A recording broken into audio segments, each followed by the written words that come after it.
আসসালামু আলাইকুম ওয়া রাহমাতুল্লাহি ওয়া বারাকাতুহু। সবাই ভালো আছেন আপনারা? আলহামদুলিল্লাহ আলহামদুলিল্লাহি নাহমাদুহু ওয়া নাস্তাঈনুহু ওয়া নাস্তাগফিরুহু ওয়া নু'মিনু বিহি ওয়া নাতাওয়াক্কালু আলাইহি ওয়া না'উযু বিল্লাহি মিন শুরুরি আনফুসিনা ওয়া মিন সাইয়্যাতি আ'মালিনা। من يهده الله فلا مضل له ومن يضلل فلا هادي له ونشهد أن لا إله إلا الله وحده لا شريك له ونشهد أن سيدنا وسندنا وحبيبنا ومحبوبنا ومرشدنا ومولانا محمدا عبده ورسوله الذي أرسله بالحق بشيرا ونذيرا وداعيا إلى الله بإذنه سراجا وقمرا منيرا.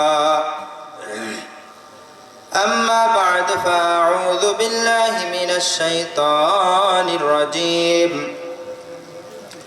بسم الله الرحمن الرحيم. من عمل صالحا من ذكر أو أنثى وهو مؤمن فلنحيينه حياة طيبة ولنجزينهم أجرهم بأحسن ما كانوا يعملون. وقال النبي صلى الله عليه وسلم: الدنيا حلوة خضرة وإن الله مستخلفكم فيها فينظر كيف تعملون بها فاتقوا الدنيا واتقوا النساء فإن أول فتنة بني إسرائيل كانت في النساء. صدق الله العظيم وصدق رسوله النبي الأمي الكريم ونحن على ذلك لمن الشاهدين والشاكرين والحمد لله رب العالمين. إن الله وملائكته يصلون على النبي يا أيها الذين آمنوا صلوا عليه وسلموا تسليما. সকল মুহাব্বতের সাথে দুরূদ ইব্রাহিম পড়ি। আল্লাহুম্মা সাল্লি আলা মুহাম্মাদিন ওয়া আলা আলি মুহাম্মাদ কামা সাল্লাইতা আলা ইব্রাহিম ওয়া আলা আলি ইব্রাহিম ইন্নাকা হামিদুম মাজিদ। আল্লাহুম্মা বারিক আলা মুহাম্মাদিন ওয়া আলা আলি মুহাম্মাদ كما باركت على إبراهيم وعلى آل إبراهيم إنك حميد مجيد. محبتের সাথে কিছুক্ষণ জিকির করি লা ইলাহা ইল্লাল্লাহ লা ইলাহা ইল্লাল্লাহ লা ইলাহা ইল্লাল্লাহ।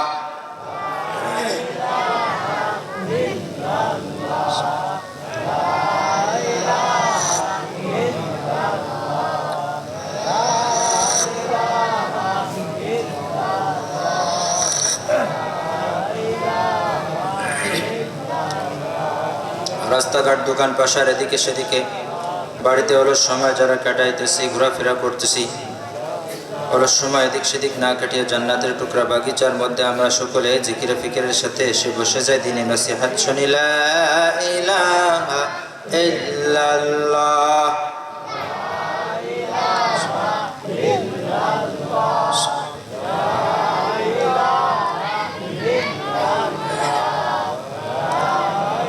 कर लागिया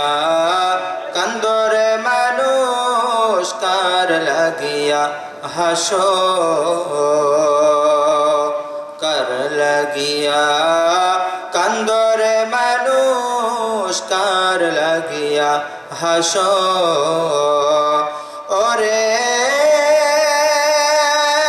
যে তোমারে করলো সৃজন, যে তোমারে করলো সৃজন, তাকেই ভুলে গেছো, কার লাগিয়া কান্দরে মানুষ, কার লাগিয়া হাসো। লা ইলাহা ইল্লাল্লাহ।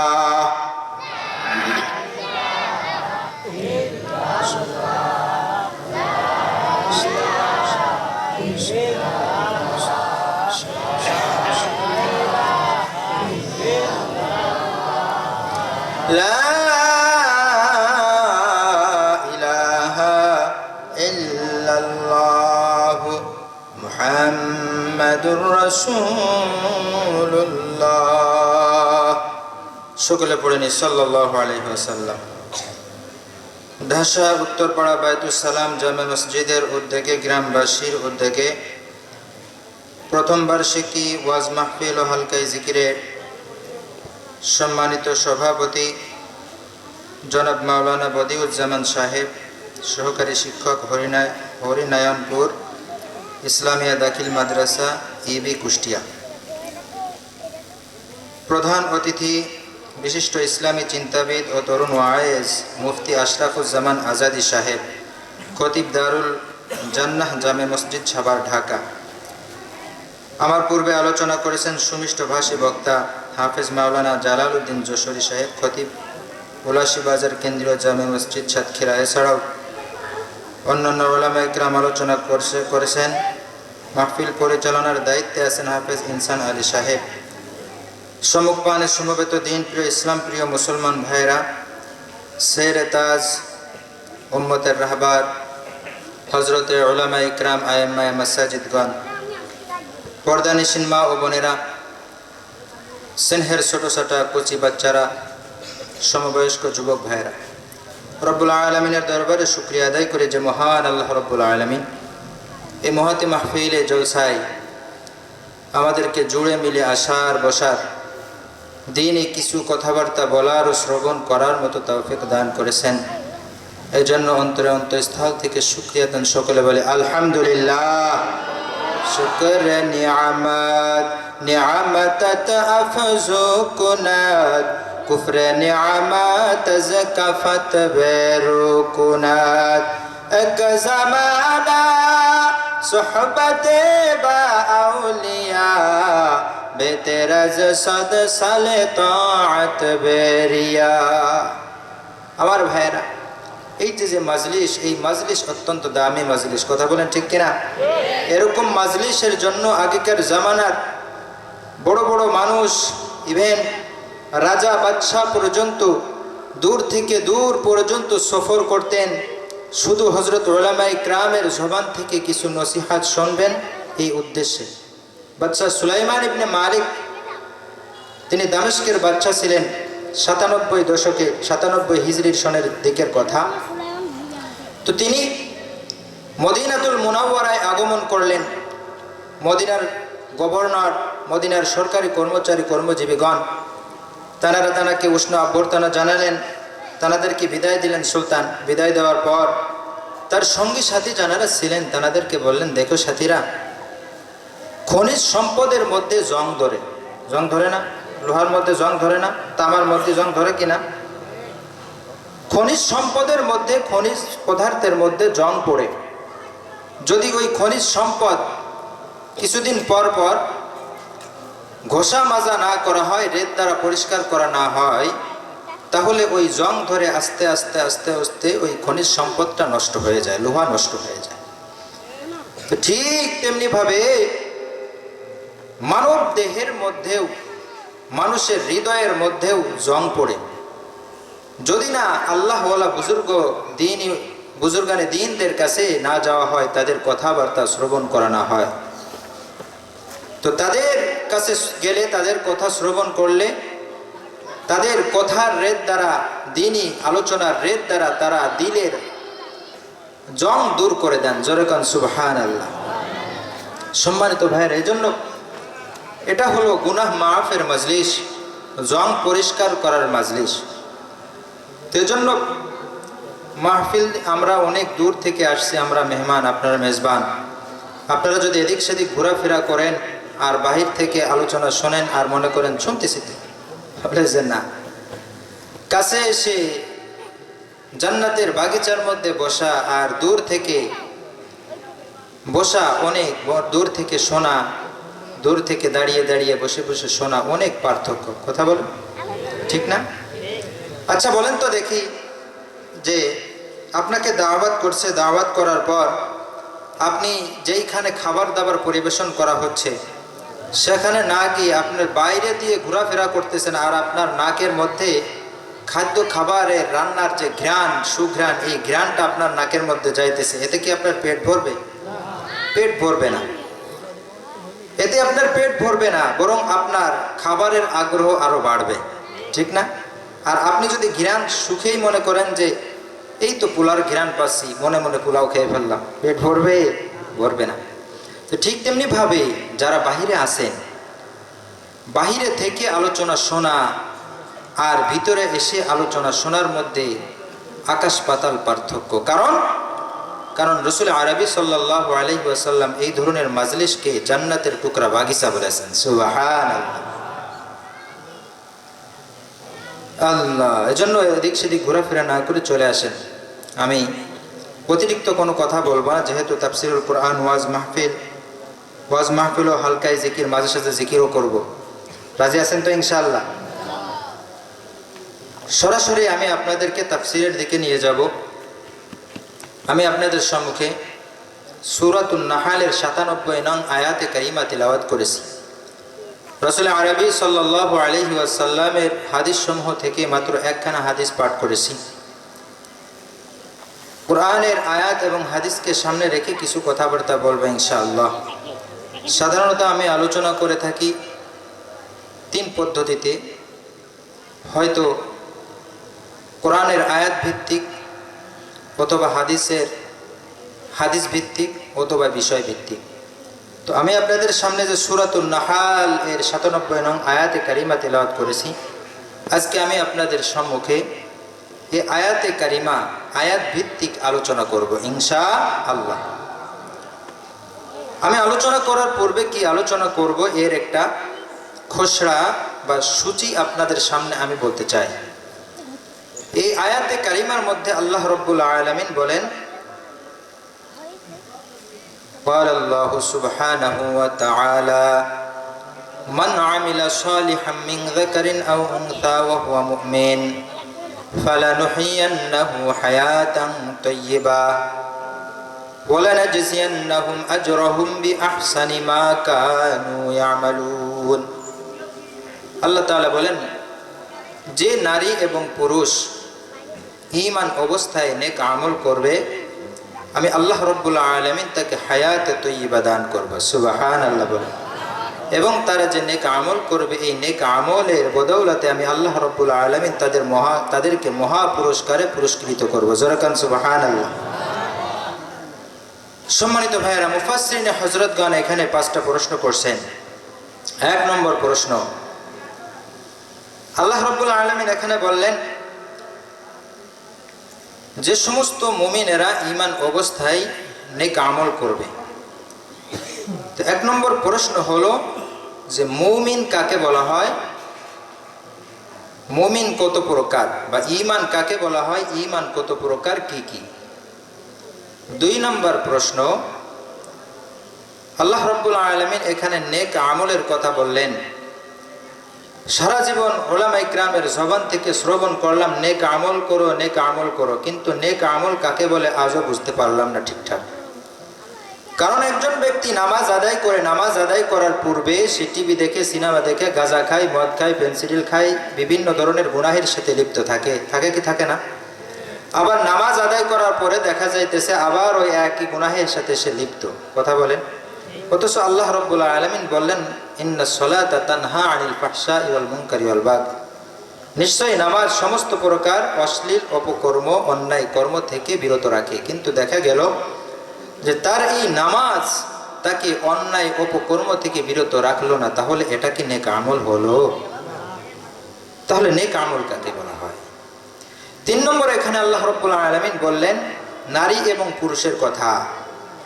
তো নারী পুরুষ ছাড়া আমাদের সমাজের মধ্যে এক শ্রেণীর মানুষ আছে যাদেরকে আমরা বলি ক্লিপ লিঙ্গের অধিকারী বা খুনসায় মুশকিলা, বাংলায় বলা হয় ডাইরেক্ট বাংলায় হিজড়া। আছে কি আছেন আমাদের সমাজে? তো আল্লাহ রাব্বুল আলামিন হিজড়ার কি বিধান রেখেছেন?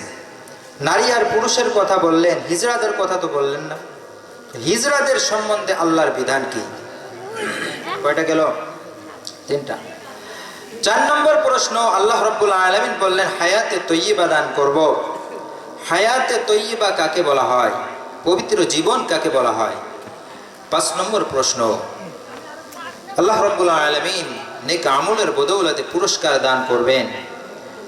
কেমন পুরস্কার দান করবেন? এই 5টা প্রশ্নের উত্তর আমি আপনাদের সামনে দেওয়ার চেষ্টা করব। ওমা তাওফীক ইল্লা বিল্লাহ। আপনাদের কষ্ট হচ্ছে? আলোচনা চলবে ইনশাআল্লাহ। সম্মানিত ভাইয়েরা, এই 5টা প্রশ্নের উত্তর দেওয়ার পূর্বে আপনাদেরকে জানিয়ে দিতে চাই এই আয়াতে কারিমা নাজিলের প্রেক্ষাপট বা শানে নুজুল, কি কারণে এই আয়াত নাজিল হয়েছিল। আল্লাহর নবী সাল্লাল্লাহু আলাইহি ওয়াসাল্লামের কাছে স্ত্রীরা মানে মহিলারা এসে বললেন, ওগো আল্লাহর নবী, আল্লাহ রাব্বুল আলামিন পুরুষদেরকে বোধহয় সবথেকে বেশি ভালোবাসেন। কারণ কুরআনুল কারীমের মধ্যে আল্লাহ রাব্বুল আলামিন যত জায়গায় আয়াত নাজিল করেছেন সব আয়াতের মধ্যে শুধু পুরুষদের কথাই পুরুষদেরকেই সম্বোধন করছেন। ইয়া আইয়ুহাল্লাযীনা আমানু, আল্লাহ তাআলা মুযাক্কার বাচক পুরুষ বাচক শব্দ এখানে ব্যবহার করছেন। আমরা মহিলারা কি দোষ করছি যে আল্লাহ তাআলা আমাদের নারীদের সম্বন্ধে কোনো আয়াত নাজিল করে না, আমাদের নারীদেরকে সম্বোধন করে না? আমাদের কি দোষ? নারীদের মনে প্রশ্ন জাগতো কিনা বলেন? বর্তমান জামানায় যদি কুরআনুল কারীমের মধ্যে নারীদের সম্বন্ধে কুরআনের কোনো নির্দেশ না থাকতো, তাহলে নারীরা বলতো যে পুরুষদেরকে আল্লাহ তাআলা বলছে, নারীদের কোনো আমল নাই। কথা বলেন? বলতো না? তো জামানের সাহাবী নারীরা তারাও আল্লাহর নবীর কাছে প্রশ্ন করলেন। তো এর প্রেক্ষাপটে আল্লাহ রাব্বুল আলামিন এই আয়াতে কারিমা নাজিল করলেন। এই আয়াতে কারিমা আল্লাহ তাআলা নাজিল করলেন এবং এই আয়াতের মধ্যে নারী পুরুষ উভয়কে আল্লাহ রাব্বুল আলামিন শামিল করছেন। কিন্তু কুরআনুল কারীমের ম্যাক্সিমাম আয়াতে পুরুষদেরকে সম্বোধন করছেন, নারীদেরকে সম্বোধন করেন নাই। কেন? মুফাসসিরিনে হযরতগণ উত্তর দিয়েছেন। মুফাসসিরিনে হযরতগণ বলেন যে আসলে নারীরা পুরুষদেরই একটা জিন্স। তার মানে হলো নারীর সৃষ্টি পুরুষ থেকে। নারীর সৃষ্টি কোথা থেকে? পুরুষ থেকে। আল্লাহ রাব্বুল আলামিন আদম আলাইহিস সালামকে সৃষ্টি করলেন। আদম আলাইহিস সালাম একাকিত্ব, একা জান্নাতের মধ্যে ভালো লাগে না, কি যেন একটা অভাব। আল্লাহ রাব্বুল আলামিন তো হযরত আদমের দিলের অবস্থা জানতেছেন। তা আল্লাহ রাব্বুল আলামিন এরকম ভাবে হযরত আদম আলাইহিস সালামের দিলের ইতমিনানের জন্য তার জোড়া সঙ্গিনী মা হাওয়াকে সৃষ্টি করে দিলেন। তো আসলে নারীরা পুরুষদের থেকে সৃষ্টি। এজন্য যেখানে আল্লাহ রাব্বুল আলামিন পুরুষদের কথা উল্লেখ করেছেন কোরআনের মধ্যে, ওইখানে শুধু পুরুষরাই ওর সম্বোধক নয়, এর সাথে নারীরাও ওতপ্রোতভাবে জড়িত। কথা বলেন ঠিক কিনা? তা আল্লাহ রাব্বুল আলামিন এরপরেও নারীদের সম্বন্ধে আলোচনা শুরু করলেন। নারীদের ক্ষেত্রে বললেন, মান আমিলা সালিহাম মিন যাকারিন আও উনসা ওয়া হুয়া মুমিন, যে পুরুষ অথবা নারী ঈমান অবস্থায় নেক আমল করবে। এবার আসেন, ঈমান কাকে বলা হয়? আমরা এত বয়স হয়ে গেছে কিন্তু আমরা মুমিন কিনা এটা আমাদের পরখ করা দরকার, যে আমার মধ্যে ঈমান আছে কিনা। দরকার আছে কিনা? ঈমান কাকে বলা হয়? ঈমান কত প্রকার, কি কি ঈমান বলা হয়? ইমামে আজম আবু হানিফা রাহমাতুল্লাহ আলাইহি বলেন, হুয়া তাসদীকু বিল জিনান ওয়া ইকরারু বিল লিসান। হযরত ইমাম আজম আবু হানিফা রাহমাতুল্লাহ আলাইহি বলেন যে দিলে বিশ্বাস করা আর মুখে স্বীকার করার নাম হলো ঈমান। কয় দিলে কি বিশ্বাস করতে হবে, মুখে কি স্বীকার করতে হবে? চলেন হযরত জিবরিল আমিন থেকে বর্ণিত হাদিসে জিবরিল, প্রত্যেকটা হাদিসের কিতাবের মধ্যে আছে। হযরত ওমর ইবনুল খাত্তাব রাদিয়াল্লাহু তাআলা আনহু থেকে বর্ণিত, তিনি বলেন, বাইনামা নাহনু রাসূলিল্লাহি সাল্লাল্লাহু আলাইহি ওয়াসাল্লাম, আমরা রাসূল আরবি সাল্লাল্লাহু আলাইহি ওয়াসাল্লামের কাছে সাহাবীরা ছিলাম। এমন সময় ধবধবে সাদা পোশাক পরিহিত, চুলগুলো কালো কুচকুচে কুকড়ানো এক সুদর্শন যুবক আমাদের মধ্যে আবির্ভাব হলো। তাকে দেখে মনে হচ্ছিল তিনি অনেক দূর থেকে আসছেন, কারণ হলো তিনি আমাদের কোনো অপরিচিত কোনো ব্যক্তি ছিল না, অপরিচিত ব্যক্তি ছিল। আবার তিনি যে অনেক দূর থেকে আসছেন এটাও তাকে দেখে মনে হইতেছিল না যে সে সফর করে আসছে, কারণ তার শরীরের মধ্যে, চেহারার মধ্যে, পোশাকের মধ্যে সফরের কোনো আসর ছিল না। তিনি এসে আল্লাহর নবী সাল্লাল্লাহু আলাইহি ওয়াসাল্লামের একেবারে নিকটে বসে গেলেন, হাঁটুর সাথে হাঁটু, উরুর সাথে উরু লাগিয়ে দিলেন। বসে এবার আল্লাহর নবী সাল্লাল্লাহু আলাইহি ওয়াসাল্লামের কাছে প্রশ্ন করতেছেন, মাল ইসলাম, ওগো নবী আমি আপনার কাছে জানতে চাই ইসলাম কাকে বলা হয়। আপনারাও জানতে চান তো? বরং হযরতে জিবরিল আমিন কি জানতেন না ইসলাম কাকে বলে? জানতেন না? জানতেন, কিন্তু এরপরেও কেন জিজ্ঞাসা করছেন? বলে যে অনেক সময় দেখবেন, অনেক সময় কি শিক্ষকরা ছাত্রদের কাছে জিজ্ঞাসা করে, বলো তো অমুক ছড়াটা তুমি পারো কিনা বলো তো। বলেন উস্তাদ কি ওই ছড়াটা পারে না? পারে কিনা? গরুর বাক্য রচনাটা বলো, উস্তাদ কি গরুর বাক্য রচনা জানে না? জানে। এরপরেও কেন? বলে যে ছাত্র কতটুকুন জানে এই একটা বিষয়, আর আরেকটা বিষয় হলো যে অন্যান্য ছাত্রদেরকে শিক্ষা দেওয়া, যে ভালো ছাত্র তাকে দাঁড় করায় দেয়, ও বলার পর যাতে অন্যান্য ছাত্ররাও সতর্ক হয়ে যায়, এরপরে হয়তো আমাকে ধরবে। শিক্ষা দেওয়ার জন্য উস্তাদ তাকে দাঁড় করায় দেয়। কথা বলেন? ঠিক তেমনি ভাবে হযরত জিবরিল আমিন নবী পাক সাল্লাল্লাহু আলাইহি ওয়াসাল্লামকে জিজ্ঞাসা করলেন, মাল ইসলাম, ওগো পয়গম্বর ইসলাম কাকে বলে আমি জানতে চাই, বলুন তো ইসলাম কাকে বলে? আল্লাহর নবী সাল্লাল্লাহু আলাইহি ওয়াসাল্লাম বললেন, আনতা শাহাদা আল্লা ইলাহা ইল্লাল্লাহ ওয়া আন্না মুহাম্মাদান আবদুহু ওয়া রাসূলুহু, তুমি এই কথার সাক্ষ্য দেবে যে আল্লাহ ছাড়া কোনো ইলাহ নাই আর মুহাম্মদ আল্লাহ তাআলার প্রেরিত পয়গম্বর রাসূল। ওয়া তুকিমাস সালাতি ওয়া তুতিয়াজ যাকাতা ওয়া তাহিজ্জাল বাইতা ওয়া তাসুমা ওয়া তাহিজ্জাল বাইতা ইন ইসতাতা'তা ইলাইহি সাবিলা, আর তুমি নামাজ আদায় করবে, রমজানুল মুবারক মাসে রোজা রাখবে, যাকাত প্রদান করবে, আর তোমার যদি সামর্থ্য হয় হজ করার সামর্থ্য হলে তুমি হজে যাবে। এটার নাম হলো ইসলাম। 5 ভিত্তির নাম ইসলাম। কয়টা ভিত্তির নাম ইসলাম? কথা বলেন। 5 ভিত্তির নাম হলো ইসলাম। তাহলে ইসলামের মূল বুনিয়াদ বা মূল ভিত্তি হলো কয়টি? 5টি। 1 নম্বর কালিমায়ে শাহাদাত উচ্চারণ করা, 2 নম্বর নামাজ আদায় করা, ঈমান আনার পরে কি করতে হবে? কালিমা পড়ার পরে কি করতে হবে? নামাজ আদায় করতে হবে। 3 নম্বর রমজান মাস আসলে রোজা রাখতে হবে। বালেগ নারী পুরুষ সকলের উপর কি ফরজ? রোজা ফরজ। 4 নম্বর আপনার নিসাব পরিমাণ মালের মালিক যদি হন আপনি, তাহলে আপনাকে যাকাত দিতে হবে। 5 নম্বর আল্লাহ তাআলা যদি আপনাকে হজ করার তৌফিক দান করেন, তাহলে আপনাকে বাইতুল্লাহ শরীফে গিয়ে হজের মৌসুমে একবার হলেও হজ করা আপনার উপর।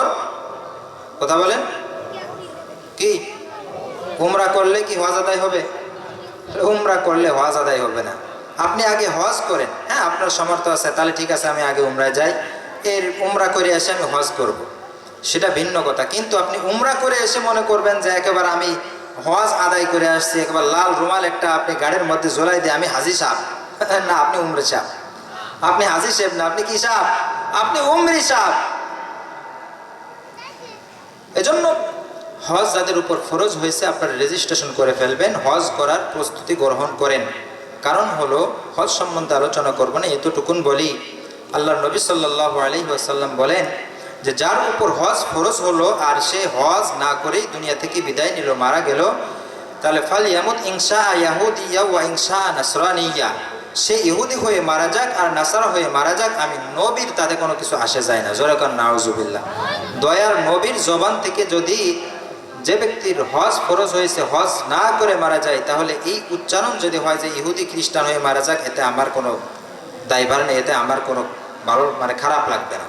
তাহলে বলেন তাহলে আপনার কি অবস্থা হবে যদি আপনি হজ না করে মারা যান? এজন্য অনুরোধ করব যাদের উপর আল্লাহ পাক হজ ফরজ করেছেন তারা হজ করবেন। পারবেন না ইনশাআল্লাহ? আল্লাহ তাআলা আমাদের সবাইকে হজ করার তৌফিক দান করেন, বলেন আমিন। এরপর হযরত জিবরিল আমিন আল্লাহর নবীকে দ্বিতীয় প্রশ্ন করলেন, মাল ঈমান, মূল কথায় যাইতেছি, মাল ঈমান, ঈমান কাকে বলা হয়? আল্লাহর নবী সাল্লাল্লাহু আলাইহি ওয়াসাল্লাম বললেন, ঈমান হলো যে তুমি ঈমান আনবে আল্লাহর উপর এবং রাসূলের উপর। তুমি ঈমান আনবে আমানতু বিল্লাহ, যেটা আমরা ঈমানে মুফাসসালের মধ্যে পড়ে থাকি, যে তুমি একথার সাক্ষ্য দেবে যে লা ইলাহা ইল্লাল্লাহ ওয়া মুহাম্মাদুর রাসূলুল্লাহ, আল্লাহ ছাড়া কোনো ইলাহ নাই আর মুহাম্মদ সাল্লাল্লাহু আলাইহি ওয়াসাল্লাম আল্লাহ তাআলার রাসূল, ওয়া মালাইকাতিহি ওয়া কুতুবিহি ওয়া রুসুলিহি ওয়াল ইয়াউমিল আখিরি ওয়াল কদরি খাইরিহি ওয়া শাররিহি মিনাল্লাহি তাআলা। এই হাদিসের মধ্যে 6টা বিষয় আছে। 1 নম্বর ঈমান আনবে আল্লাহর উপর, 2 নম্বর ফেরেশতার উপর, 3 নম্বর কিতাবের উপর, 4 নম্বর রসুলগণের উপর, 5 নম্বর এরকম ভাবে তুমি ভালো মন্দের তাকদীরের উপর ঈমান আনবে। 6 নম্বর মৃত্যুর পরে পুনরায় জীবিত হওয়া, এটার উপর ঈমান আনবে। 7 নম্বর আরেকটা বিষয় আছে না? 7টা বিষয় আছে। আমানতু বিল্লাহি ওয়া মালাইকাতিহি ওয়া কুতুবিহি ওয়া রুসুলিহি ওয়াল ইয়াউমিল আখিরি, পুনরায় আখিরাতে আবার পুনরায় জীবিত হতে হবে, এটার উপর ঈমান আনবে। ওয়াল কদরি খাইরিহি, ভালো মন্দের তাকদীরের উপর, ওয়াল কদরি খাইরিহি ওয়া শাররিহি মিনাল্লাহি তাআলা ওয়াল বাসি বাদাল মাউত, আর মৃত্যুর পর পুনরায় জীবিত হতে হবে। এই 7টা বিষয়ের উপর মূল ঈমান আনতে হবে, এটার নাম হলো ঈমান। এই 7 বিষয়ের উপর ঈমান আনার নাম কি? ঈমান। তাহলে এবার আসেন ঈমান কত প্রকার, কি আর আমরা কত নম্বর ঈমানদারের মধ্যে আছি? ঈমান যেই কয় প্রকার, মুমিনও সেই কয় প্রকার। ঈমান যেই কয় প্রকার, মুমিনও সেই কয় প্রকার। ঈমান হলো 5 প্রকার। কয় প্রকার? সৈয়দ আব্দুল কাহির জুরজানি রাহমাতুল্লাহ আলাইহি বলেন ঈমান হলো 5 প্রকার। ঈমানে মাসুম, ঈমানে মাহফুজ, ঈমানে মাতরুক, ঈমানে মাওকুফ, ঈমানে মাকবুল। 1 নম্বর হলো ঈমানে মাহফুজ, সংরক্ষিত ঈমান। এই ঈমানটা হলো ফেরেশতাদের ঈমান। ফেরেশতাদের ঈমান বাড়েও না কমেও না, সংরক্ষিত। আল্লাহ রাব্বুল আলামিন অসংখ্য ফেরেশতা সৃষ্টি করেছেন, যার গণনা একমাত্র আল্লাহ ছাড়া আর কেউ জানে না। জোরে কান সুবহানাল্লাহ। এই ফেরেশতারা এরকম ভাবে তাদের কাজকর্মে আল্লাহ তাআলা যেভাবে বন্টন করে দিয়েছে, তারা সেভাবে ওটাকে পালন করে। 2 নম্বর ঈমানে মাসুম, এটা হলো সমস্ত আম্বিয়া আলাইহিমুস সালাম গণের ঈমান, নিষ্পাপ ঈমান। আল্লাহ রাব্বুল আলামিন যত নবী প্রেরণ করেছেন, সব নবীর পূর্বাপর সব গুনাহ খাতা মাফ করে দিয়েছেন। জোরে কান সুবহানাল্লাহ। অথচ আজকের সমাজের মধ্যে দেখে যায় অনেক মানুষ আছে যারা নবীদের পর্যন্ত ভুল ধরে কথা বলেন, ঠিক কিনা? নবীদের পর্যন্ত ভুল ধরে, সাহাবাদের ভুল ধরে, মিয়ারে হক সাহাবাদেরকে মানে না, সত্যের মাপকাঠি সাহাবাদেরকে মানে না। অথচ আল্লাহ রাব্বুল আলামিন বলেন রাদিয়াল্লাহু আনহু ওয়া রাদুআন, আল্লাহ রাব্বুল আলামিনের প্রতি সাহাবারা সন্তুষ্ট হয়েছে আর আল্লাহ তাআলাও সাহাবীদের প্রতি সন্তুষ্ট। জোরে কান সুবহানাল্লাহ। এজন্য সাহাবাদের ভুল ধরা যাবে না। যাদেরকে আল্লাহ তাআলা মাফ করে দিয়েছে, যাদের প্রতি আল্লাহ রাজি আর খুশি হয়ে গেছে, তুমি খুশি হলে তাতে সাহাবাদের কোনো কিছু আসে যায়? আল্লাহর নবী বলেন যে ব্যক্তি আমার ছোট্ট থেকে ছোট্ট সাহাবীকে অনুসরণ করবে, মান ইকতাদাইতুম ইহতাদাইতুম, তোমাদের মধ্য থেকে যে কোনো একজন সাহাবীকে অনুসরণ করবে সে হিদায়াত পেয়ে সরল পথ পেয়ে জান্নাতের বাসিন্দা হয়ে যাবে। জোরে কান সুবহানাল্লাহ। তাহলে 2 নম্বর হলো ঈমানে মাসুম, নবী আম্বিয়া আলাইহিমুস সালামগণের ঈমান নিষ্পাপ, আল্লাহ তাআলা তাদেরকে নিষ্পাপ হিসেবে তৈরি করছেন। 3 নম্বর হলো ঈমানে মাতরুক বা মারদুদ, 3 নম্বর হলো বাতিল ঈমান, মারদুদ ঈমান। এই ঈমানটা কাদের ঈমান? এটা হলো মুশরিকদের ঈমান। কাদের ঈমান? কথা কয় না। মুশরিকদের ঈমান। আমাদের সমাজের মধ্যে, আমাদের দেশের মধ্যে, আমাদের পৃথিবীর মধ্যে মুশরিক আছে কি আছে না? মুশরিক আছে। এক মুশরিক হলো যারা সরাসরি মূর্তির পূজা করে, যারা দেবদেবী গাছগাছালি এরকম ভাবে বিভিন্ন ধরনের জিনিসকে তারা কল্পনা করে, তারা এরকম ভাবে সরাসরি মুশরিক। কিন্তু আরেক শ্রেণীর মানুষ আছে যারা এরকম ভাবে শুধু এরকম ভাবে 2-1 জনকে আল্লাহর সমকক্ষ মনে করে, এরাও মুশরিক। যেমন মনে করেন আমাদের সমাজের মধ্যে হিন্দুরা আছে, তাদের 37 কোটি দেবতা। কত দেবতা? কথা কয় না। কত দেবতা? 37 কোটি দেবতা। তারপরেও বালা মুসিবত বিপদ আপদ দূর হয় না। আমাদের সমাজের মধ্যে হিন্দুদের মার অভাব নাই, সরস্বতী মা, কালী মা, বট মা, আরো কত মা, সাত হাতে মা, আরো বহুত মা আছে। কিন্তু আমাদের সমাজের মধ্যে, মুসলমান সমাজের মধ্যে বাবার অভাব নাই। কথা বলেন ঠিক কিনা? আমাদের সমাজের মধ্যে গাজা বাবা, তালা বাবা, লেংটা বাবা, ভণ্ড বাবা, এরকম ভাবে গাজা বাবা, খাজা বাবা, লেংটা বাবা, ভণ্ড বাবা, এরকম ভাবে তালা বাবা, টুপি বাবা, শিকল বাবা, আরো আছে কাটা বাবা, নতুন আবিষ্কৃত কাটা বাবা আছে কি আছে না? মুসলমানদের বাবার অভাব নাই, কিন্তু এই বাবারা যে মুসলমানের ঈমান সুকৌশলে নষ্ট করে ফেলতেছে, এটার তাদের কোনো খবর নাই। কথা বলেন ঠিক কিনা? তারা বাবার পায়ে সাজদা দিচ্ছে। বলেন তো কপালটা সৃষ্টি করছেন কে? আবার আল্লাহ রাব্বুল আলামিন কত সুন্দর করে তোর কপালটা সৃষ্টি করলো। আমার আল্লাহ রাব্বুল আলামিন তোকে তোর অস্তিত্ব দান করলো, পুরা অঙ্গটা আল্লাহ রাব্বুল আলামিন কতটা সুন্দর করে সৃষ্টি করলো। একটু গবেষণা আর ফিকির তুই করস না। এই কপালটা তুই পীর বাবার এইরকম ভাবে লেংটা বাবার পায়ের মধ্যে কিভাবে লাগাস আমার বুঝে আসে না। কথা বলেন ঠিক কিনা? সাথে সাথে মুশরিক হয়ে যাবে, কাফের হয়ে যাবে। এই পীররাও আছে, তারা এরকম ভাবে নিজেদের পকেট ভারী করার জন্য এরকম ভাবে সরল প্রাণ মুসলমানদের ঈমান নিয়ে খেলা করতেছে। কথা বলেন ঠিক কিনা? হয়তো আপনাদের এই এলাকায় নাই, কিন্তু আমি মানিকগঞ্জে চাকরি করছিলাম 1 বছর। তো সেখানে আমি মাগরিবের পরে এরকম ঘোরাফেরা করতে, মাগরিবের পূর্ব মুহূর্তে ঘোরাফেরা করতেছি, আসরের পর মাগরিবের আজান দেবে এমন সময় সাদা পোশাকধারী এক মুরব্বী, মাথায় সাদা টুপি আছে, গায়ে সাদা পাঞ্জাবি আছে, লুঙ্গিটাও সাদা, পীরের একটা বেশভূষা আছে না, দিয়ে আসতেছে। দাড়ি চাচা এক মুরব্বী, সে এরকম ভাবে ওই পীর নিজের জুতাটা রাস্তার উপর খুলে আমার সামনেই এই যায় খুলে এরকম ভাবে পীর বাবা এরকম ঘুরে দাঁড়ালো, আর সে যে সাজদা দিল পশ্চিম দিকে। জোরেকর নাউজুবিল্লাহ। বললে যে মুরব্বী এ নাই বোঝে না, মূর্খ মানুষ, আপনি কিভাবে তার সিজদা নিলেন? কয় বাবা তোমার মা বাবা আছে না? ওদের কথা কিন্তু আবার সুমিষ্ট, ওদের কথা সুন্দর মিষ্ট, নরম ভাষায় কথা বলে। আমি যে সিজদাটা নিল কিভাবে, আপনি নিলেন কিভাবে বলেন? সে যে সিজদা দিল আপনি বারণ করলেন না কেন, নিষেধ করলেন না কেন? তোমার মা বাবা আছে না? আছে। তুমি তাদেরকে কি সম্মান করো না? করি। বলে এটা হলো তাজিমি সিজদা। আপনি কি আপনার মা বাবাকে কোনোদিন সিজদা করছে? বলেছেন না। তাহলে আপনি কিভাবে? আপনি কি তার বাপ? আপনি কি তার বাপ? আমি তার রুহানি বাপ। রুহানি বাপ বলে কি সিজদা নিয়ে যাবে? কপালটা তৈরি কি আপনি করছেন? বলে যে দলিল আছে। আসেন, কোথায় দলিল আছে? কত কিতাব লাগবে আপনার? আপনি আমার সামনে আসেন। বলে যে এখন বাবা মাগরিবের সময় হয়ে যাচ্ছে। আমি যে মাগরিবের সময় যাচ্ছে, আপনি মসজিদে চলেন, আজান হবে, নামাজ পড়বো, তারপরে কি কিতাব লাগবে আপনার? বুখারী সিয়াসিত সব আছে আমার মসজিদে, সব নিয়ে আপনার সামনে বসবো। কোন কিতাব আপনি দেখেন? কোরআন শরীফ, তাফসীর সব আছে এখানে, আপনি আসেন, বসেন। আমি রাত্রিবেলায় পথ দেখি না, আমার তাড়াতাড়ি আবার ফিরতে হবে। বুঝছেন? এই হলে এদের অবস্থা। তুমি আমার খানকায় আসো। যে খানকা কোন জায়গা আপনার? যাবো। কোন জায়গায়? যে এই পাশে আছে। পরে আমাকে ওইখানে ওয়াজ মাহফিলে দাওয়াত দিল, ল্যাংটা ল্যাংটা পীরের দরবারের পাশে আমাকে দাওয়াত দিল।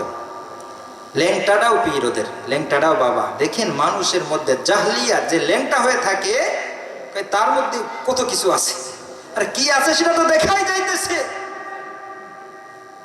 এটার কাছে যায় মানুষ, মানুষের আকল বিবেক এতটাই নষ্ট হয়ে গেছে। তো দোস্ত হাবাবেরা, এই ধরনের পীর মাজার পূজারি এদের থেকে অবশ্যই আমাদের সতর্ক অবলম্বন করতে হবে, নিজেদের ঈমান হেফাজত করতে হবে। পারবো তো ইনশাআল্লাহ? আর এই ধরনের মানুষ যদি আমাদের এই সমাজের মধ্যে বসবাস করতে আসে বা দাওয়াত দিতে আসে, এদের ঝাঁটা পিটা করে এই দেশ থেকে তাড়াবেন। পারবেন না ইনশাআল্লাহ? মুসলমানদের ঈমান নিয়ে আজকে কত ধরনের ষড়যন্ত্র চালাইতেছে দেখেন। লালন, এটা কি মুসলমান না হিন্দু না খ্রিস্টান না বৌদ্ধ এই তো বোঝা যায় না, তবে হিন্দুদের একটা সিটা ফুটা আছে এতটুকু বোঝা যায়। কি বলেন? এই লালনের মাজারে মুসলমানরা যায়, সিজদা করে, সেবা দেয়, পূজা করে, করে কি করে না? কিন্তু আলহামদুলিল্লাহ আমাদের হাটগোপালপুর, জেনাদা, পয়লানপুর এখানে একটা লালনের আখড়া আছে।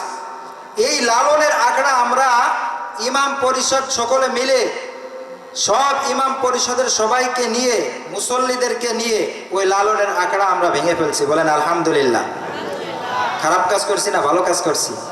লালনের আখড়ায় যত ধরনের অপকর্ম আছে, গাঁজা থেকে শুরু করে মদ, তাড়ি, নারীবাজি, ফাঁকিবাজি, আরো যা কিছু আছে সব ওই দরবারে চলে। রাতের আধারে নারীদেরকে সেখানে নিয়ে যায়, সেখানে আপত্তিকর অনেক জিনিসপত্র পর্যন্ত আমরা পেয়েছি। তো এই ধরনের দরবার যেখানে থাকবে, আখড়া যেখানে থাকবে, ওটা আমাদের সমাজে আমরা থাকতে দেব না। পারবো না ইনশাআল্লাহ? চেষ্টা করবো তো ইনশাআল্লাহ। হিম্মতের নাম ইসমে আজম মিয়া, শক্ত হাতে প্রতিহত করবেন, হিম্মত বুকে রেখে সামনে অগ্রসর হবেন। যত ধরনের নাস্তিক আছে, বেঈমান আছে, আর যত ধরনের ঈমান বিধ্বংসী ষড়যন্ত্র চক্রান্তকারী দল আছে, সব লেজ গুটিয়ে এই দেশ থেকে পলায়ন করতে বাধ্য হবে, যেমন পলায়ন করছে আমাদের পূর্বের কি বলে প্রধানমন্ত্রী নাকি শেখ হাসিনা, যার নামটা নিতে এখন লজ্জাবোধ হয়। ওলামা ইকরামের উপর কি পরিমাণ নির্যাতন অবিচারে চালিয়েছে, সাধারণ মানুষদেরকে কি পরিমাণ হয়রান করছে, কি পরিমাণ দেশ থেকে টাকা পয়সা আত্মসাৎ করছে, লুটে নিয়ে গেছে।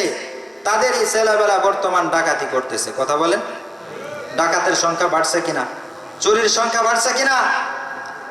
এগুলো চিহ্নিত করে এদেরকে শুধু জেলখানায় দিলে হবে না, এমন উত্তম মাধ্যম দিতে হবে যাতে দুনিয়া থেকে বিদায় নেয়। কথা বলেন ঠিক কিনা আমার ভাইয়েরা?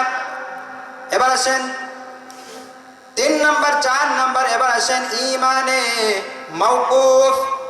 ঈমানে মাওকুফ হলো ওই সমস্ত ঈমান, ওই সমস্ত মানুষ যারা এরকম ভাবে নামে তো মুসলমান, মুখের মধ্যে দাড়ি আছে, মাথায় পাগড়ি আছে, টুপি আছে, নামাজও 5 ওয়াক্ত আদায় করে, কিন্তু সাথে সাথে ইসলামের নামে ইসলামিক কার্যক্রমের সাথে তারা লিপ্ত। এমন মানুষ আমাদের সমাজের মধ্যে আছে কিনা? কথা বলেন। যারা সুন্নাতকে পরিহার করে বিদআতের সাথে লিপ্ত, ইসলামের যেই সৌন্দর্য, সেই সৌন্দর্যকে আরো বৃদ্ধি করার জন্য তারা এরকম ভাবে বিদআতের সাথে লিপ্ত হয়ে যায়। তারা এরকম ভাবে ইসলামটাকে সুন্দর করে পালন করার জন্য এমন কিছু কাজ করে, যেই কাজগুলো তারা ইসলাম মনে করে কিন্তু প্রকৃতপক্ষে ইসলাম সেটাকে সাপোর্ট করে না। এই ধরনের কাজ আমাদের সমাজের মধ্যে আছে কি আছে না? দেখেন 2-1টা আছে কিনা? এই মানুষ মারা যাওয়ার পর 3 দিনে পালন করে কিনা, 3 দিন পরে খাওয়ায় কিনা, এটা আছে কিনা? 40 করে কিনা, হ্যাঁ 7 দিনে করে, 40 করে, আবার বাৎসরিক মৃত্যুবার্ষিকী পালন করে কি করে না? জন্ম দিবস পালন করে কি করে না? করে। আপনাদের সমাজে হয়তো না করে না, জন্ম দিবস পালন করে, আমাদের ওই দিক তো করে। এই যে কাজগুলো, এটা যদি ইসলামিক বিধান মনে করে তাহলে এটা হবে বিদআত। আবার দেখেন 5 ওয়াক্ত নামাজের পরে অনেক জায়গায় মুনাজাত করে, এটা যদি নামাজের অংশ মনে করে তাহলে বিদআত। নামাজের অংশ মনে না করলে, যদি মনে করে যে নামাজের পরে দোয়া করলে দোয়া কবুল হয়, নামাজের অংশ নয়, দোয়া কবুল হয়, এই হিসেবে করলে বিদআত। সাধারণ বিষয় এরকমের লা ইলাহা ইল্লাল্লাহর জিকির করে আবার এর সাথে ঢোল তবলা বাজায় কিনা এক শ্রেণীর মানুষ? কথা কয় না, বাজায় কিনা? আপনার ঢাকা কেরানীগঞ্জে যখন ছিলাম, মাদ্রাসায় পড়তাম, তখন দেখা যাইতো যে এক শ্রেণীর মানুষ এরকম ভাবে তারা এই ঢোল টবলাও বাজাচ্ছে, আবার লা ইলাহা ইল্লাল্লাহর জিকির করতেছে, আল্লাহু আল্লাহু এরামের জিকির করতেছে। তাহলে এই যে কাজগুলা ইসলাম মনে করে করতেছে, আসলে এটা কি ইসলামের মধ্যে এই ধরনের নিয়ম, এই ধরনের বিধান কি আছে? নাই। তো এটা ইসলাম মনে করে করতেছে, যার কারণে তারা বিদআত করতেছে। আর যাদের এরকম ভাবে ইমানে মাওকুফ হলো, এদের ইমান যারা বিদআত করে, তার মানে ঝুলন্ত ইমান। তারা যতদিন পর্যন্ত বিদআতের সাথে লিপ্ত থাকবে, ততদিন পর্যন্ত তাদের আমল আল্লাহ তাআলার দরবারে কবুল হবে না, আসমানের নিচেই ঝুলন্ত অবস্থায় থাকবে। আল্লাহ নবী সাল্লাল্লাহু আলাইহি ওয়াসাল্লাম বলেন, ক্বালান নবী সাল্লাল্লাহু আলাইহি ওয়াসাল্লাম, লা ইয়াকবালুল্লাহু লিসাহিবিল বিদআতি লা ইয়াকবালুল্লাহু আমালান লিসাহিবিল বিদআতি। আল্লাহর নবী বলেন যে সাহিবে বিদআত মানে যে বিদআতের সাথে লিপ্ত, তার আমল আল্লাহ রাব্বুল আলামিন কবুল করবেন না। লা সলাতা ওয়ালা সাদাকাতা ওয়ালা হজ্জা ওয়ালা উমরাতা ওয়ালা যাকাতা, এরকম আল্লাহর নবী বলছেন তার নামাজ কবুল করবেন না, তার যাকাত কবুল করবেন না, তার হজ কবুল করবেন না, তার উমরা কবুল করবেন না, তার ইনসাফগারিতা কবুল করবেন না।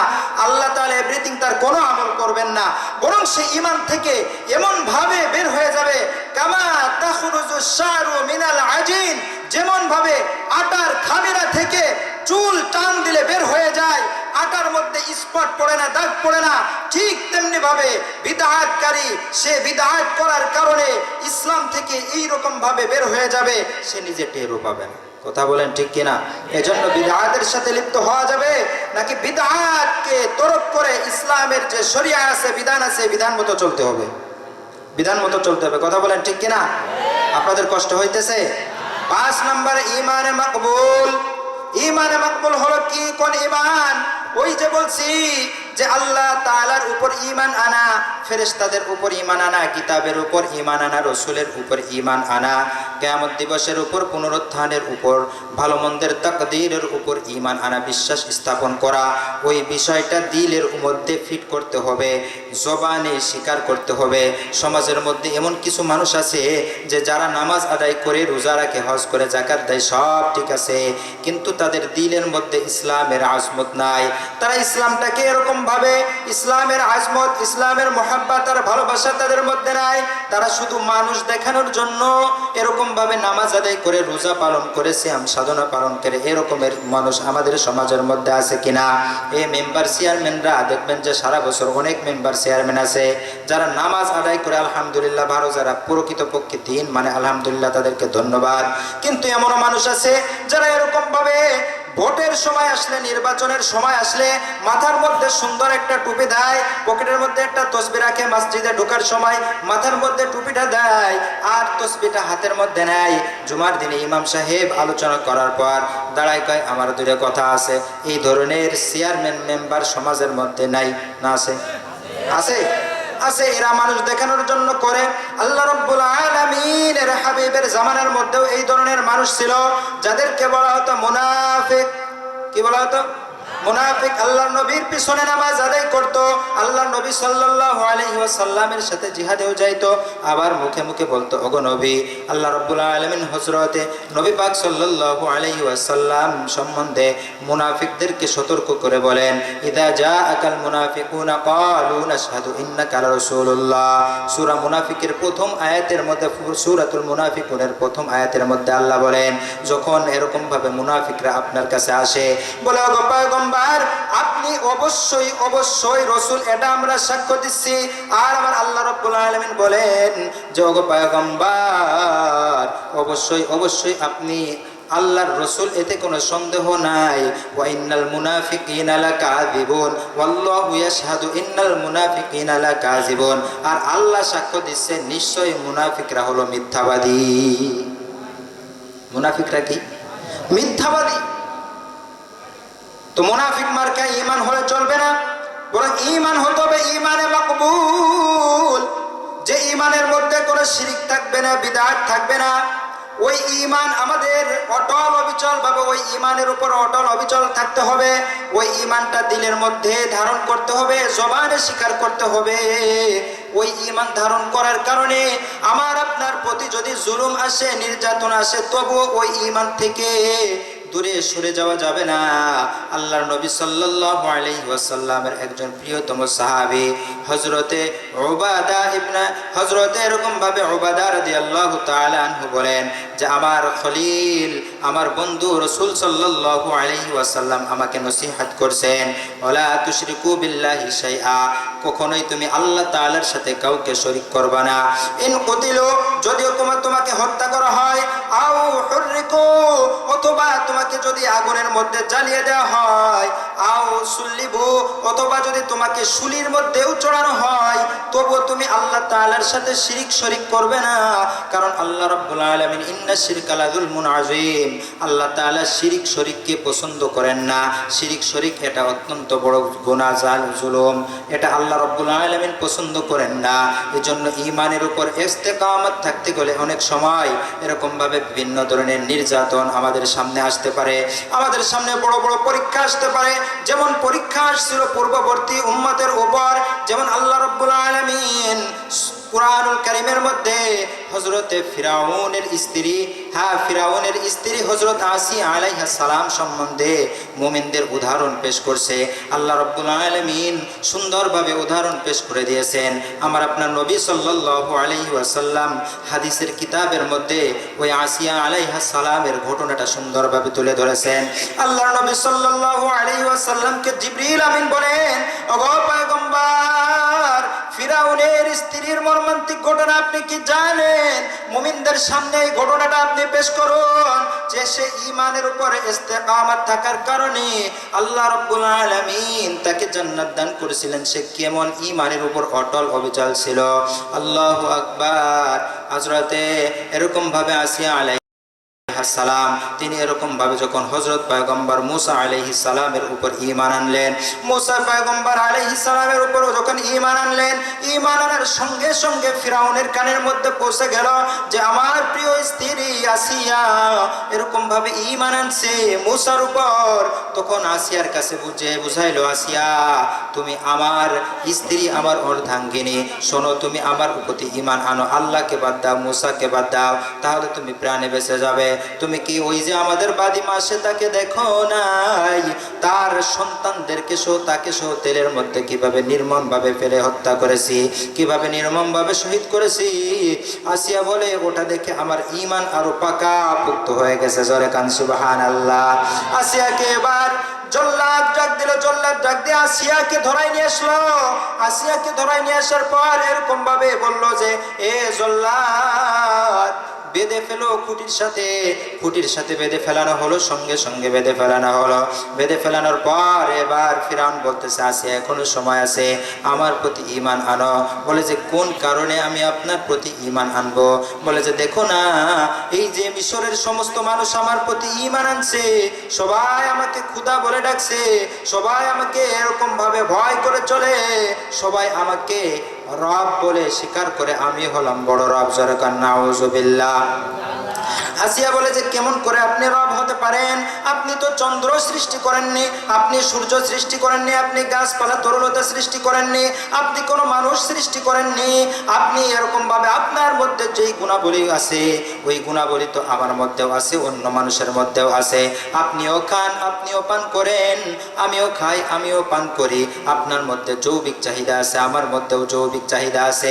আপনি এরকম ভাবে ইস্তেঞ্জা সারেন, আপনার প্রাকৃতিক ডাকে সাড়া দেওয়া আপনার প্রয়োজন হয়, আমারও প্রাকৃতিক ডাকে সাড়া দেওয়ার প্রয়োজন হয়। আপনি সন্তান জন্ম দিতে পারেন, আমিও গর্ভে সন্তান ধারণ করতে পারি, জন্ম দিতে পারি। তাহলে আপনার আর আমার মধ্যে পার্থক্য কি? রব তো তিনি যিনি কুল হুয়াল্লাহু আহাদ, যিনি এক অদ্বিতীয়, আল্লাহুস সামাদ, যিনি কারো এরকম ভাবে মুখাপেক্ষী নয়, আল্লাহুস সামাদ লাম ইয়ালিদ ওয়া লাম ইউলাদ, যিনি এরকম ভাবে সন্তান জন্ম দেন না, তিনিও কারোর থেকে জন্ম নেননি। লাম ইয়ালিদ ওয়া লাম ইউলাদ ওয়া লাম ইয়াকুল লাহু কুফুয়ান আহাদ, আর তার সমকক্ষ কেউ নাই, তিনি তো হলেন রব। কিন্তু আপনার সমকক্ষ তো সবাই হতে পারে, ওই চেয়ারে বসলে তো সেও রাজা হয়ে যাবে। কথা বলেন ঠিক কিনা? আসিয়াকে বুঝাইতে পারলো না। এবার ফিরাউন জল্লাদকে বলল, এ জল্লাদ, তাকে এরকম ভাবে জেলখানার মধ্যে আবদ্ধ করো। জেলখানার মধ্যে আবদ্ধ করা হলো। জেলখানার মধ্যে আবদ্ধ করার পর আসিয়াকে আবার বোঝানো হলো হলো, তাও কিন্তু যিনি ঈমানের উপর এত ইস্তেকামাত, এত অটল অবিচল যে তাকে ঈমান থেকে দূরে সরাইতে পারলো না। এক পর্যায়ে জল্লাদকে আদেশ করলে, জল্লাদ তার শরীরের মধ্যে চাবুক মেরে রক্তাক্ত করে ফেলানো হলো। রক্তের মধ্যে আসিয়া হাবুডুবু খায়, গড়াগড়ি করে। পরের দিন আবার সকালবেলা জল্লাদকে আদেশ করছে, জল্লাদ আসিয়াকে নিয়ে আসো। আসিয়াকে নিয়ে আসা হলো। আসিয়াকে এবার খুঁটির সঙ্গে বেঁধে ফেলা হলো। আসিয়াকে বোঝানো হলো, আসিয়া এখনো সময় আছে, প্রাণে বাঁচতে চাইলে আল্লাহকে ছেড়ে আমার উপর ঈমান আনো। কয় জিন্দেগিতে জীবন থাকবে, জীবন চলে যাবে, তবু আমি আপনার প্রতি ঈমান আনবো না। আমার রব হলো আল্লাহ। জরকান সুবহানাল্লাহ। আল্লাহ আল্লাহ क्या मुबारक नाम है, अल्लाह अल्लाह मुमिनों का काम है, अल्लाह अल्लाह इचो शिरीन इस्तो नाम, अल्लाह अल्लाह शिरो शकर जानम तमाम। আসিয়া আল্লাহ রাব্বুল আলামিনের প্রতি এমন অটল অবিচল ঈমান। এক পর্যায়ে আসিয়ার উপর এরকম ভাবে নির্যাতনের স্টিমুলার আরো বেশি করে বেড়ে গেল। এক পর্যায়ে এমন বাড়লো, ফিরাউন জল্লাদকে আদেশ করলে, জল্লাদ হাত পা বেঁধে ফেলা হলো। এবার বলল, হে জল্লাদ আসিয়ার পায়ের মধ্যে পেরেক মেরে দে। আসিয়ার পাটা টান টান করে এরকম ভাবে দুই পাশে দিয়ে তার পায়ের মধ্যে পেরেক মেরে দেয়া হলো। হাতটা এরকম ভাবে দুই পাশে বেঁধে হাতের মধ্যে পেরেক মেরে দেয়া হলো। ফিরাউনের দিলের মধ্যে একটু দয়া মায়া জাগে না। এবার জল্লাদকে আদেশ করলো, এ জল্লাদ আসিয়ার এই শাস্তিতে হবে না, আসিয়ার জন্য একটা চাকু নিয়ে আসো। বলে চাকু দিয়ে কি হবে? বলে যে চাকু নিয়ে আসো। চাকু নিয়ে আসলো। বলে এবার তুমি আসিয়ার এরকম ভাবে শরীর থেকে চামড়াগুলো খোসাই এরকম ভাবে তার ছাগলের চামড়া যেমন খোসানো হয়, সোলা হয়, ওই রকম ভাবে আসিয়ার শরীর থেকে চামড়াটা ছিলে ফেলাও। জল্লাদ আদেশ পালন করলো। তার এরকম ভাবে আস্তে আস্তে করে তার শরীর থেকে চামড়াটা ছিলে সিলতে থাকলো। আসিয়া অসহ্য যন্ত্রণা ভোগ করতে থাকলো। তারপরে ঈমান থেকে সে এক বিন্দু পরিমাণ হটে না। এরপরেও এরকম ভাবে ফিরাউনের দিল এরকম ভাবে কাঁদে না, আল্লাহর প্রতি তার কোনো ভয় ডগর আসে না। এরকম ভাবে এক পর্যায়ে আদেশ করলো, হে জল্লাদ আসিয়ার এই শাস্তিতেও হবে না। আসিয়ার এরকম ভাবে তার লজ্জা স্থানের মধ্যেও পেরেক মারো। জোরে কান্না আউযুবিল্লাহ। এক পর্যায়ে আসিয়ার লজ্জা স্থানের মধ্যে যখন পেরেক মেরে দিল, আসিয়ার ধৈর্য ধরতে পারে না। আল্লাহ তাআলাকে বলেন, আল্লাহ আপনি আমার জন্য আপনার নিকট রব্বিবলি, হে আমার রব আপনি আমার জন্য আপনার নিকটে একেবারে সন্নিকটে একটা জান্নাত আমার জন্য আপনি তৈরি করে দেন। আল্লাহ রাব্বুল আলামিন জিবরিল আমিনকে সঙ্গে সঙ্গে প্রেরণ করে দিলেন। জিবরিল আমিন এসে এবার আল্লাহু আকবার আল্লাহ তাআলার আদেশ পালন করলেন। আসিয়ার সামনে এসে দেখাইলো, আসিয়া দেখো এই যে তোমার জান্নাত। আল্লাহ রাব্বুল আলামিন তোমার মৃত্যুর আগে তোমার এরকম আল্লাহর একেবারে নিকটে তোমার জন্য জান্নাত তৈরি করে রেখেছে। জোরে কান সুবহানাল্লাহ। আসিয়া আবার হাসে। ফিরাউন ডাক দেখায়, এ আসিয়া তোর বুঝি কষ্ট লাগে না? কয় কষ্ট তো লাগতো, কিন্তু এখন আর কষ্ট নাই। কেন কষ্ট নাই? হাসুস কে? কয় আমি যা দেখি তুমি যদি তা দেখতে, ও প্রাণের স্বামী এখনো তোমাকে আমি মোহাব্বত করি, ভালোবাসি, কিন্তু এখন আমার মৃত্যু হয়ে যাবে, আমি জান্নাতের পাখি হয়ে যাব, এই জন্য কাফেরের সাথে এখন আর আমার কোনো সম্পর্ক নাই। আসিয়ার প্রাণবায়ুটা উড়ে গেল। এজন্য আল্লাহ রাব্বুল আলামিন বলছেন, ইন্নাল্লাযীনা ক্বালু রাব্বুনাল্লাহ সুম্মা ইসতাকামু তাতানাজ্জালু আলাইহিমুল মালায়েকাতু আল্লা তাখাফু ওয়া লা তাহজানু ওয়া আবশিরু বিল জান্নাহ। আল্লাহ রাব্বুল আলামিন বলেন, নিশ্চয়ই যারা বলে আমাদের রব হলো আল্লাহ, আর আল্লাহ বলার পর এটার উপর ইস্তেকামত থেকে শিরিক করে না, বিদআতের সাথে লিপ্ত হয় না, তাদের মৃত্যুর সময় যখন চলে আসবে, আমি আল্লাহ রাব্বুল আলামিন তাদের কাছে রহমতের ফেরেশতা পাঠিয়ে দিই। জোরে কান সুবহানাল্লাহ। যান রহমতের ফেরেশতারা এসে তাকে বলে, আল্লাহ তাখাফু ওয়ালা তাহজানু, তোমার কোনো ভয় নাই, চিন্তা নাই, টেনশন নাই, প্রেশার নাই। আরে আমরা তো তোমার রূহকে নেয়ার জন্য এত ফেরেশতা জান্নাত থেকে আগমন করেছি, তোমাকে জান্নাতের মেহমান বানাই দেব। ইয়া আইয়াতুহান নাফসুল মুতমাইন্না ইরজিই ইলা রাব্বিকি রাদিয়াতাম মারদিয়া। কিয়ামতের ময়দানে তোমার কোনো এরকম ভাবে ভয় থাকবে না, টেনশন থাকবে না, কবরের মধ্যে চিন্তা থাকবে না, টেনশন থাকবে না। তুমি শুধু আনন্দ আনন্দ আর ফুর্তির মধ্যেই লিপ্ত থাকবে। জোরে কান সুবহানাল্লাহ। এজন্য ঈমানের উপরে ইস্তেকামত থাকতে হবে। ঈমান শিক্ষা দেওয়া হয় কোথায়? মাদ্রাসায়। কোথায়? মাদ্রাসায় শিক্ষা দেওয়া হয়। মসজিদে গেলে উলামা ইকরাম ঈমান সম্বন্ধে শিক্ষা দেন, কালিমা শিক্ষা দেন। কথা বলেন ঠিক কিনা? এজন্য মাদ্রাসা মসজিদগুলো আমাদের চাঙ্গা করা দরকার। আছে কি আছে না?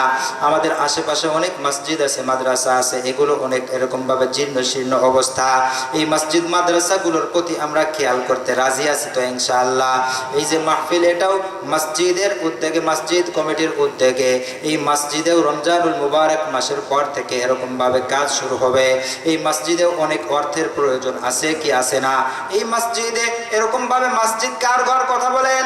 আল্লাহর নবী সাল্লাল্লাহু আলাইহি ওয়াসাল্লাম বলেন, আহাব্বুল বিলাদি ইলাল্লাহি মাসাজিদুহা ওয়া আবগাদুল বিলাদি ইলাল্লাহি আসওয়াকুহা। যে আল্লাহ তাআলার নিকট সব থেকে নিকৃষ্ট জায়গা হলো বাজার। অথচ এই বাজারে আমরা এরকম ভাবে এত পরিমাণ খরচ করি যা অন্য কোথাও খরচ করি না। আর মসজিদ আল্লাহ তাআলার নিকট প্রিয় ঘর। এই ঘরের জন্য আমরা খরচ করতে কুণ্ঠাবোধ করি, কৃপণতা করি। কথা বলেন ঠিক কিনা? এ দোস্ত আহবাবেরা, অথচ মসজিদের মধ্যে যদি দান করা হয়, যেখানে আপনি দান করেন, ওই মসজিদ বলেন আর যেখানে দান করেন, ওই দানটা দেখতেছেন মানুষের হাতে যাইতেছে, মসজিদ মাদ্রাসার ফান্ডে যাইতেছে। আসলে ওটা তো মসজিদ মাদ্রাসা আর মানুষের হাতে যায় না, বরং এই দানটা যায় সরাসরি আল্লাহর হাতে। জোরে কান সুবহানাল্লাহ। এজন্য কে আছেন যে হুজুর আমি মসজিদে এত টাকা দান করব, আমি নির্দিষ্ট করে বলবো না, 5,000, 10,000, 50,000, যে যেমন পারেন একটু বলেন যে হুজুর আমি এরকম ভাবে 5,000 মসজিদে দান করব। কে আছেন ভাই? দিয়ে দান দেখে মন কেড়ে নিতে কতক্ষণ। যে রব্বুল আলামিন আপনাকে ধন সম্পদ দিয়েছেন, ওই আল্লাহ তাআলার কেড়ে নিতেও কিন্তু সময় লাগে না। কথা বলেন ঠিক কিনা? আল্লাহ রব্বুল আলামিন ধনীকে দরিদ্র বানাতে সময় লাগে না, ফকিরকে আমির বানাইতেও সময় লাগে না। দিয়ে ধন দেখে মন কেড়ে নিতে কতক্ষণ। এজন্য আমি আপনাদের কাছে একটু উদারত আহ্বান রাখবো। মসজিদ কমিটি বলছে হুজুর আমরা কাজ শুরু করব, আমাদের মসজিদের জন্য কিছু পয়সা এরকম একটু কালেকশন করে দেবেন। কে আছেন রে ভাই যে আল্লাহ তাআলার ঘর, আল্লাহ তাআলার নিকট সব থেকে প্রিয় জায়গা মসজিদ, এই মসজিদের মধ্যে দান করবেন, মসজিদে দান করবেন যতদিন পর্যন্ত মসজিদের একটা বালুকুনাও ওই জমিনের মধ্যে থাকবে, কিয়ামত পর্যন্ত থাকবে। ওই যতদিন পর্যন্ত থাকবে ততদিন পর্যন্ত আপনার আমল নামায় সদকায়ে জারিয়ার আমল যাইতে থাকবে, নেকি যাইতে থাকবে। জরকান সুবহানাল্লাহ। কে আছেন ভাই যে হুজুর আমি 10 মণ পেঁয়াজ দেব, কি 5 মণ, 1 মণ পেঁয়াজ দেব, 5,500 টাকা দেব, এরকম কে কে আছেন? একটু হাত উঁচু করেন, খুশি খুশি বলেন, খুশি খুশি বলেন ইনশাআল্লাহ। দান করলে ধন কমে না বাড়ে? কমে না বাড়ে? এই একই আর বিশ্বাস আছে তো ইনশাআল্লাহ? কার কার আছে? যে হাত উঁচা করে। আপনাদের একিন নাই? আরে দেন দেন, না দেন না দেন, কিন্তু আল্লাহর কথার উপর তো আপনার একিন থাকতে হবে। একিন থাকতে হবে না? আমি হাত নামান। নামাজ তরক করবি না। যদি ইচ্ছাকৃতভাবে নামাজ তরক করিস তাহলে তুই ইসলাম থেকে এরকম ভাবে, ইসলাম ধর্ম থেকে ছুটকে চলে যাবে। এই ইসলাম ধর্ম থেকে তুই বিতাড়িত হয়ে যাবে, চলে যাবে, দূরে সরে যাবে। ইসলাম ধর্মে তোর কোনো অংশ থাকবে না। এজন্য নামাজ আদায় করতে হবে। 5 ওয়াক্ত নামাজ পারবো তো ইনশাআল্লাহ? আল্লাহ তাআলা আমাদেরকে কবুল করুন। সামনে রমজানুল মুবারক মাস আসতেছে, রমজানুল মুবারক মাসে রোজা রাখবো ইনশাআল্লাহ। রাজি আছি তো? আল্লাহু আকবার। এজন্য মাঝে মাঝে নিজেকে একটু আল্লাহ তাআলার কুদরতের সামনে উপস্থাপন করবেন। আল্লাহ রাব্বুল আলামিন আলামিনের যে নিয়ামত আমাকে আপনাকে দিয়েছেন ওই নিয়ামতগুলোর কথা স্মরণ করবেন, গোলামিত্বের কথা স্মরণ করবেন। বাচ্চা আয়াজকে এরকম ভাবে বাচ্চার কাছে আয়াজের নামে নালিশ আসলো, ও বাচ্চা আয়াজ এরকম ভাবে একটা সুন্দর আলমারি তৈরি করছে, নিজেকে একটু পিছনের কথা মনে করাই দেওয়ার জন্য একটু কথা বলতেছি। বাচ্চাকে বলতেছে, ও বাচ্চা এই যে দেখেন না আয়াজ সুন্দর একটা আলমারি তৈরি করছে, এই আলমারিটা সে শুধু একা একাই দেখে, অন্য কাউকে দেখতে দেয় না। বাচ্চার কাছে নালিশ করছে, রাতের আধারে দেখে কাউকে সে দেখতে দেয় না, কি যেন সম্পদ সে লুকিয়ে রাখছে, ও বিশাল দামি সম্পদ হীরা জহরত হয়তো রাখছে, সে এরকম ভাবে এটাকে লুকিয়ে লুকিয়ে নিজে নিজেই দেখে, কাউকে দেখতে দেয় না, চাবিটাও দেয় না। বাচ্চা আয়াজকে ডাকছে, বাচ্চা আয়াজকে ডাক দিয়ে বলতেছে, আয়াজ তুমি একটা আলমারি বানাইছো? কয় জি বাচ্চা বানিয়েছি। তুমি কি ওই আলমারিটা একা একাই দেখো, ওটার চাবি কাউকে দাও না? কয় হ্যাঁ একাই দেখি, কাউকে চাবি দিই না। বলে যে চাবিটা দাও। সঙ্গে সঙ্গে বাচ্চার কাছে আয়াজ চাবিটা দিয়ে দেছে। চাবিটা নিয়ে একজন গোলামকে বলতেছে, যাও দেখো তার আলমারির মধ্যে কি আছে, সব আমার সামনে উপস্থিত করো। সামনে এরকম ভাবে আলমারি খুলছে, সব কিছু বাচ্চার সামনে উপস্থিত করছে। দেখে একটা ছিঁড়া জুতা আছে, একটা ছিঁড়া চাদর আছে, আর একটা এরকম ভাবে ছিঁড়া জামা আছে, এই তিনটা জিনিস আছে। বাচ্চা বললেন যে আর কি কোনো কিছু পাইলা না? কয় না। বাচ্চা এবার ডাক দিয়ে বললো, এই আয়াজ তোমার আলমারির মধ্যে কি এই তিনটা জিনিসই ছিল? কয় হ্যাঁ বাচ্চা। কয় ছিঁড়া জুতা রাখছো, ছিঁড়া চাদর রাখছো, ছিঁড়া জামা কেন রাখছো? বলে যে বাচ্চা এই রাজ দরবারে যখন আপনি আমাকে নিয়ে আসছিলেন, আমি যখন এখানের কর্মচারী ছিলাম, তখন এরকম ভাবে আমার শরীরের মধ্যে কোনো ভালো কাপড় ছিল না, এই ছিঁড়া জামাটা আমার শরীরের মধ্যে ছিল। ও বাচ্চা এই যে চাদরটা দেখতেছেন, এই চাদরটাও আমার সাথেই ছিল। শীতের সময় আমি এই চাদরটা ব্যবহার করতাম, কিন্তু শীতের প্রকোপ আমাকে এই চাদর থেকে বাঁচতে দিত না, আমি ঠক ঠক করে কাঁপতাম। বাচ্চা আমি আপনার দরবারে যখন এসেছিলাম এই ছিঁড়া জুতাটা পরে এসেছিলাম। বাচ্চা এই সব আমাকে আপনি খুলতে বলছেন, আর রাজ কর্মচারী রাজ দরবারের যে ভালো পোশাক, দামি পোশাক, মূল্যবান পোশাক, এই পোশাকটাই আমার গায়ের মধ্যে আপনি জড়াই দিয়েছেন। বাচ্চা এই কাপড়গুলো আমি পাওয়ার পর এইগুলো আমি রেখে দিয়েছি, এগুলো আমি আলমারি শোকেসের মধ্যে সুন্দর করে সাজিয়ে রেখেছি, এজন্য যাতে করে এগুলো আমি দেখি আর আমার পিছনের কথাগুলো আমি মনে করি, যেন আমার বাচ্চার সাথে কোনো ধরনের নাফরমানি হয়ে না যায়। এজন্য দোস্ত আহবাবেরা, আল্লাহ তাআলা যে নিয়ামত রাজি আমাকে আপনাকে দান করছেন, এই নিয়ামতের শুকরিয়া আদায় করবেন, পিছনের কথা একটু স্মরণ করবেন, তাহলে দেখবেন যে আল্লাহ তাআলার ইবাদত বন্দেগি করা, আল্লাহ তাআলার কৃতজ্ঞতা প্রকাশ করা আপনার জন্য সুবিধা হবে। পারবেন তো ইনশাআল্লাহ? আল্লাহ রাব্বুল আলামিন আমাদের সকলকে এরকম ভাবে আল্লাহ তাআলার ইবাদত বন্দেগি বেশি বেশি করে করার তৌফিক দান করেন, বলেন আমিন। 3 নম্বর প্রশ্ন, এখানে আল্লাহ রাব্বুল আলামিন এরকম ভাবে বললেন যে আমি আল্লাহ রাব্বুল আলামিন তোমরা যদি নেক আমল করো, আমি আল্লাহ তাআলা তোমাদেরকে হায়াতে তয়্যিবা দান করব। কি দান করব?